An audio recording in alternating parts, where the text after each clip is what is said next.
Ser empresário ou empresária é um fardo para ti? Como avalias o teu nível de felicidade? Concentras os teus esforços no ser ou no ter? Neste episódio vou falar de estudos sobre felicidade, como conseguir uma vida mais feliz e o impacto real que isso tem na nossa saúde mental e física. Olá Business Lovers, o meu nome é Andrea Rocha, sou Business Coach especialista em gestão e administração de negócios e este é o Business After Hours.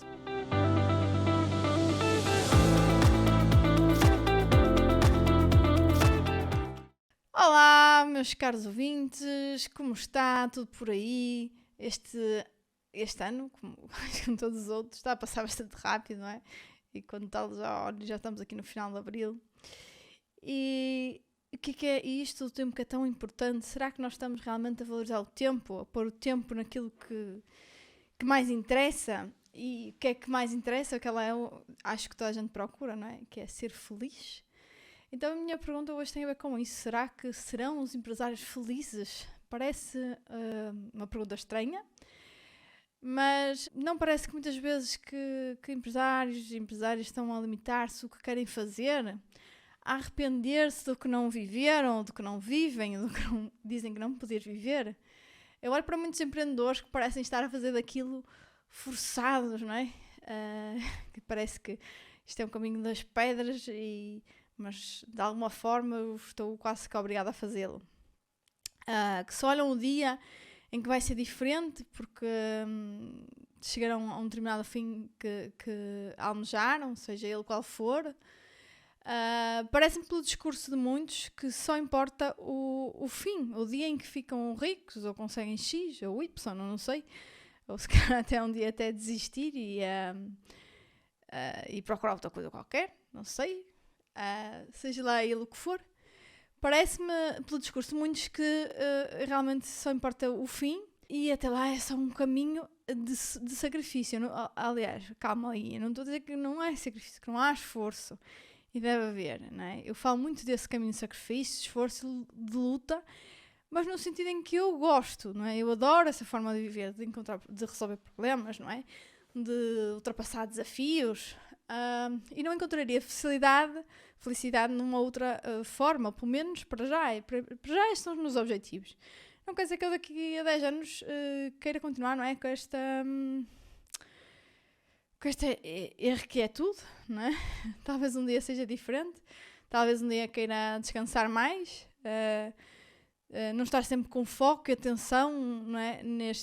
E ter este nervosinho constante, conquistar mais alguma coisa, neste ritmo frenético, mas até lá é assim que eu gosto de viver, por isso para mim esse caminho do esforço acaba por ser muito prazeroso, porque eu também não me vejo de outra forma, não me via numa coisa, nunca me vi, lá está, eu sempre me mudei, foi porque estava em grande conforto, ou começava a ter conforto, então eu sempre procurei por ter desconforto, por ter exigência, por ter padrões mais elevados de exigência. E então isso para mim é a forma ideal para eu viver, pelo menos lá está neste momento. O trabalho e ser empreendedor, empresária, são das coisas que mais me dá gozo na vida, felizmente.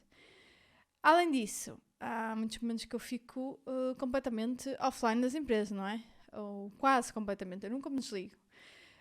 Mas não é porque eu vou uma semana de férias que eu não olho o e-mail e tudo mais alguma coisa. Não fazia isto antes quando trabalhava por conta de outrem, porque é que havia de fazer agora, não é? Eu costumo dizer que levei o computador para a lua de mel, por isso já estão a ver. Porque não fazia, nem faz parte do meu ser, porque o trabalho faz-me feliz, muito feliz. Está como outras áreas da minha vida, para mim não é um assunto à parte, não é aquilo que eu faço para obter dinheiro, para pagar as minhas contas, é aquilo que eu faço porque me traz satisfação, porque é onde eu passo grande parte do meu tempo e eu não me importo passar mais, e sempre assim foi.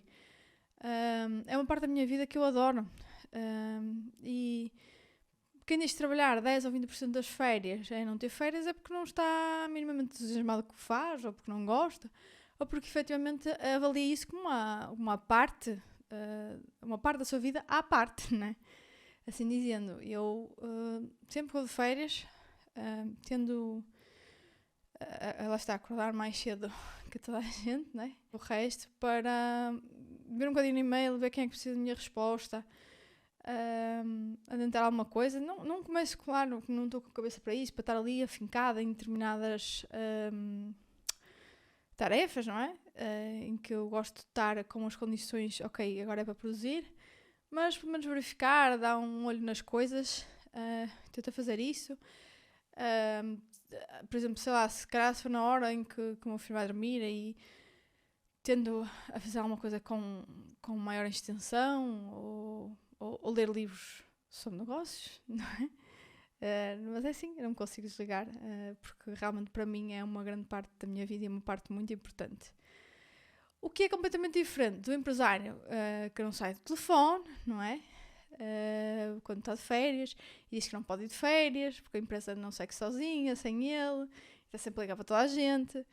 Então isso dá muitas vezes a sensação de que se eles pudessem optar, não estariam nessa posição, não é? Nessa posição de empresários quase, mas que às vezes parece que não podem deixar por algum motivo. E aqui levando isto mais para a parte pessoal, ser feliz não é simplesmente aquilo que todos buscamos e o mais importante das nossas vidas. Uma frase, ou melhor aqui, uma interrogação que eu gosto muito, é uma do Brendon Burchard. Brendon Burchard, acho que já falei aqui dele, muitas pessoas reconhecerão. É um dos melhores coaches do mundo,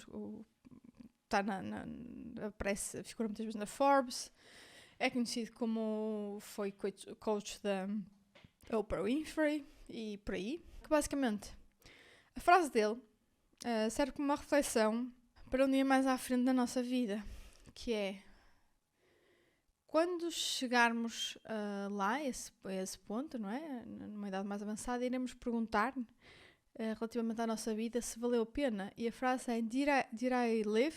Did I love? Did I matter? Ou seja, eu vivi, eu amei, a minha vida teve significado, não é? A minha existência teve significado de alguma forma.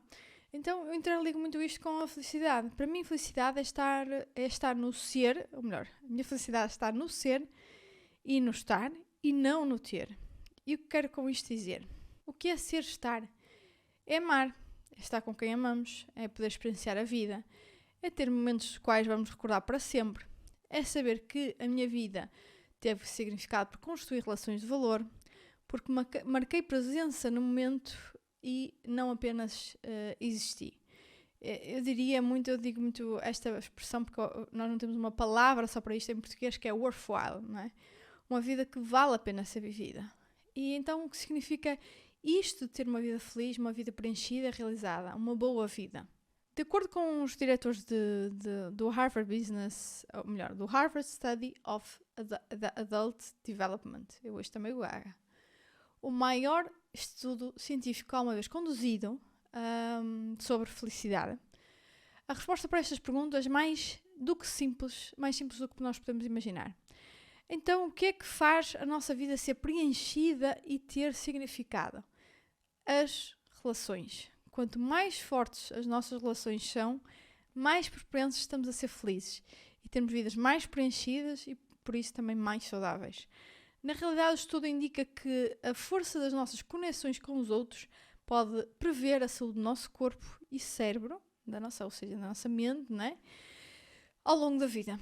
Este estudo está documentado com maior extensão no livro The Good Life, do Robert Waldinger, acho que é assim que se diz, e do Mark Schultz. Existe também uma TED Talk, já com não sei quantos milhões de visualizações, sobre este estudo, que é What Makes a Good Life. Eu penso que é do Robert que a faz. E estamos a falar de um estudo que começou em 1938 e continua até os dias de hoje. Ou seja, continua a avaliar, não é? Geração após geração.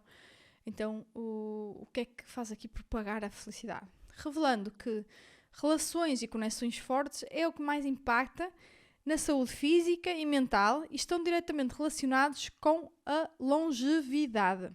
Waldinger and Schultz dizem simplesmente: good relationships keep us happier and healthier. Period. E agora vou entrar numa outra parte, que é, então, como criamos estas relações? Há um ambiente propício a isto? Dizem que os nórdicos, não é, são os povos mais felizes do mundo. E porquê? Não é? Nós vemos isto muitas vezes figurar nos estudos. sabem construir relações melhor do que qualquer um de nós. É um facto, claramente, não é? Vemos nestes rankings a Finlândia, a Islândia, a Dinamarca, entre outros. Embora nos últimos rankings a Finlândia tenha quase sempre figurado em primeiro, é verdade que a Dinamarca sempre esteve nos primeiros lugares, muitas vezes no primeiro, ou pelo menos ali no top 3. E muitas vezes eu acho que o mundo assemelha esta imagem dos dinamarqueses com uma vida feliz e com as pessoas mais felizes do mundo. Tem a ver com um sentimento aqui dinamarquês, mas já vamos falar disso mais à frente. E antes de mais, eles dizem que são felizes a pagar impostos. É verdade, nós que em Portugal fugimos de pagar impostos, podemos discutir muito sobre isso, mas não é questão. É verdade, porque eles consideram que o retorno que têm é muito maior. Não é? Então a estabilidade e a qualidade de vida que lhes é proporcionada por terem uma carga fiscal elevada e haver baixa corrupção no país. Além disso, é um senso de proteção da comunidade e de pensar no bem-estar de todos. E isto realmente eu acho que é algo em que estamos a falhar, não é? Queremos sempre olhar mais para nós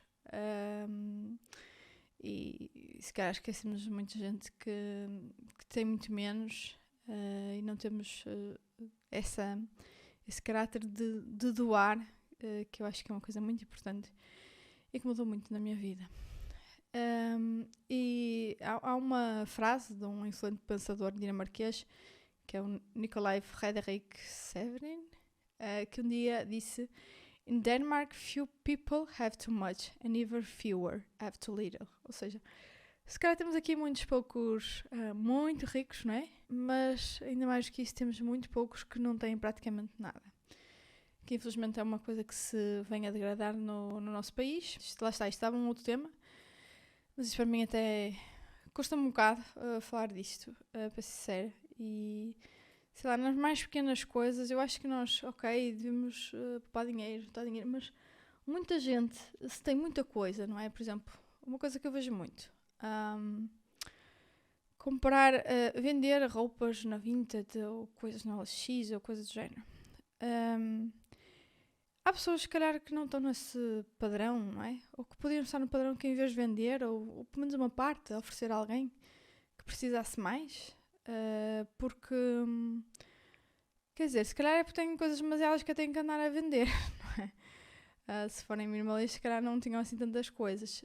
Eu tenho vindo a tentar cada vez mais, lá está, ser minimalista. Tiro muita coisa, não para comprar outras, não porque me apetece, sim, porque me apetece vestir, já não gosto, não faz o meu estilo, whatever, mas são roupas às vezes que têm, sei lá, 10, 15 anos, se calhar. Eu não me lembro de ter vendido uma peça.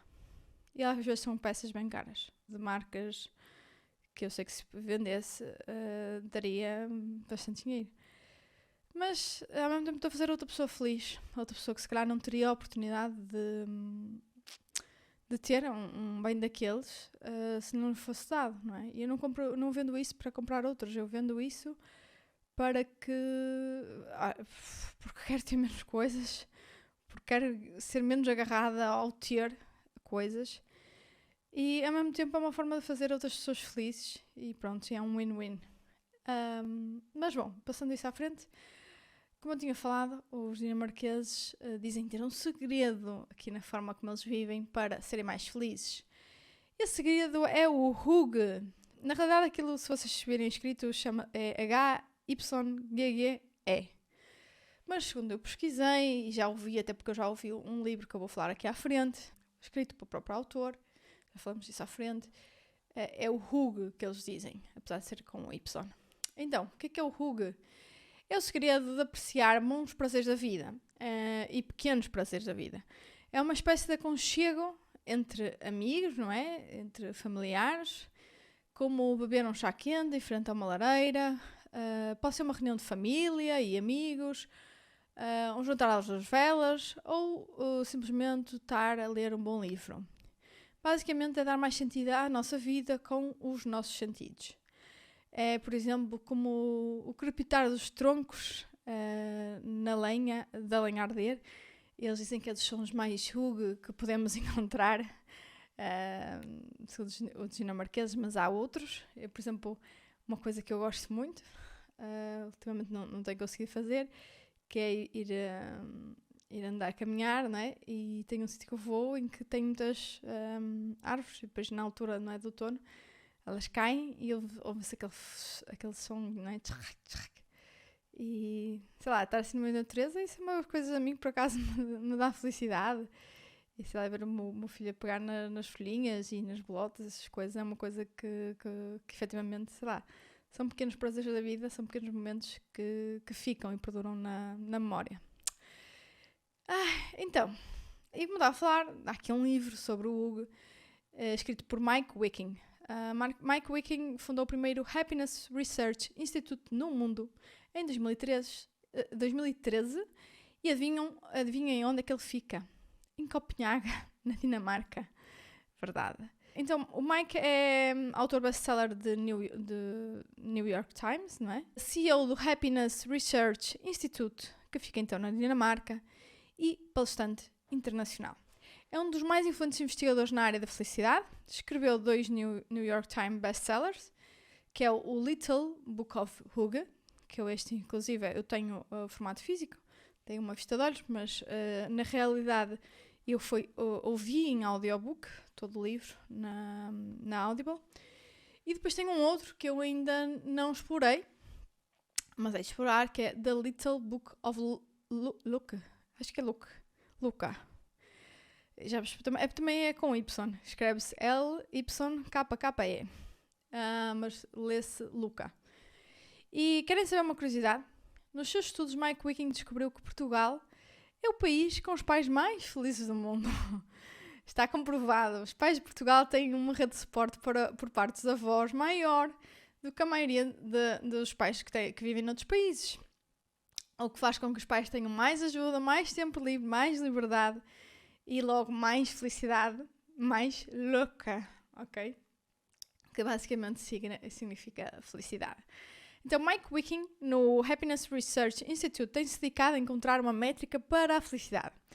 Antes era muito utilizado há anos o GDP, ou em português o PIB, não é? O Produto Interno Bruto, ou o Gross Domestic Product, para correlacionar felicidade. Mas hoje vemos que é uma medida insuficiente para medir a qualidade de vida e muito menos felicidade.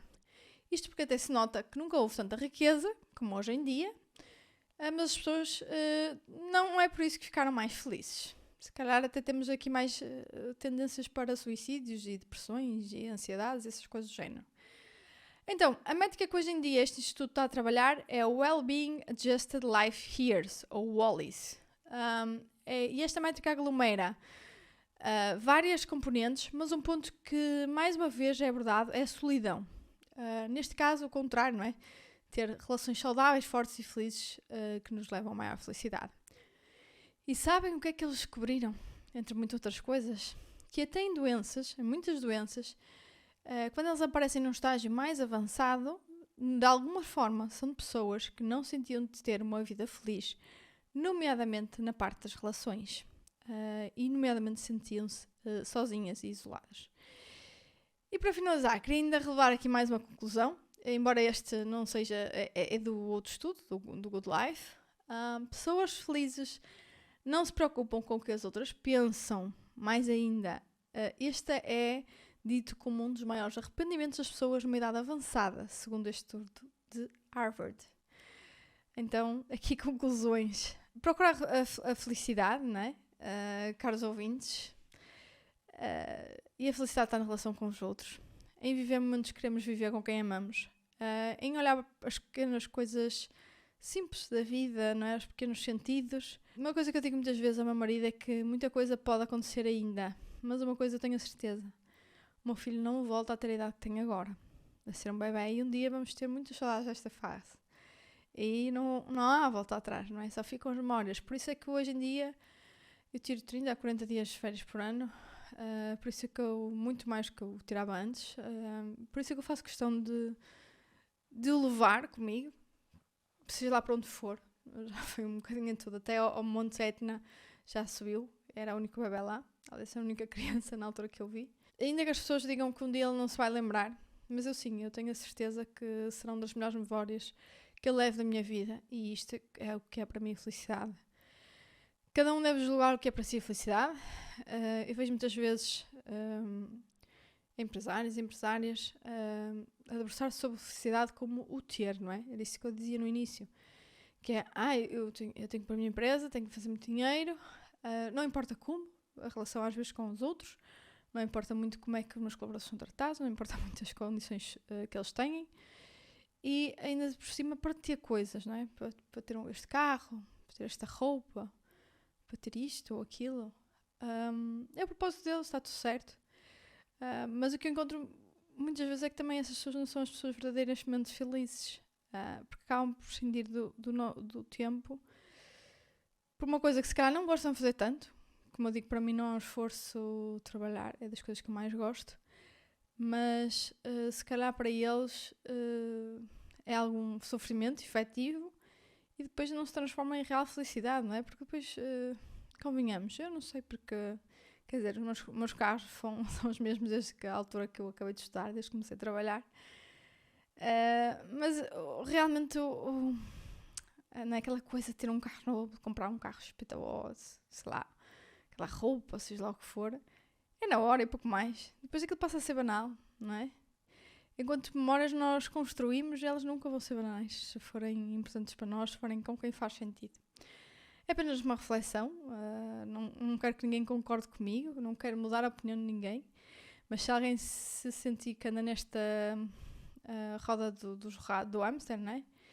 E vai atrás e parece que não... E tem mais coisas, mas não é mais feliz, que tem muito a ver com aquele panorama também de avaliar a felicidade pelo GDP. Se calhar porque não está a olhar para o sítio certo, não está a olhar para as pessoas, não está a olhar para relações duradouras, para conexões fortes. E é isso. Pronto, deixei aqui a minha visão mais pessoal. É apenas uma visão. Nada mais do que isso, cada um saberá o que fazer para o seu caso. E assim chegámos ao final de mais um episódio de Business After Hours. Espero que tenham gostado deste episódio. Aqui mais de curiosidades, mas também introspectivo e de reflexão, e que eu acho que é importante nós fazermos muitas vezes. Organizem-se, ganhem tempo para estes momentos, independentemente de quererem ter outras coisas. Se não sabem como fazê-lo, vão ao meu site. Eu tenho lá disponível o meu planner, Speed Up, e que em muito vos ajudará a organizar melhor o vosso tempo, acredito eu. Já ajudou outras pessoas, e a mim também. E a concretizar mais e a ser mais felizes e realizados. Até ao próximo episódio. Stay tuned!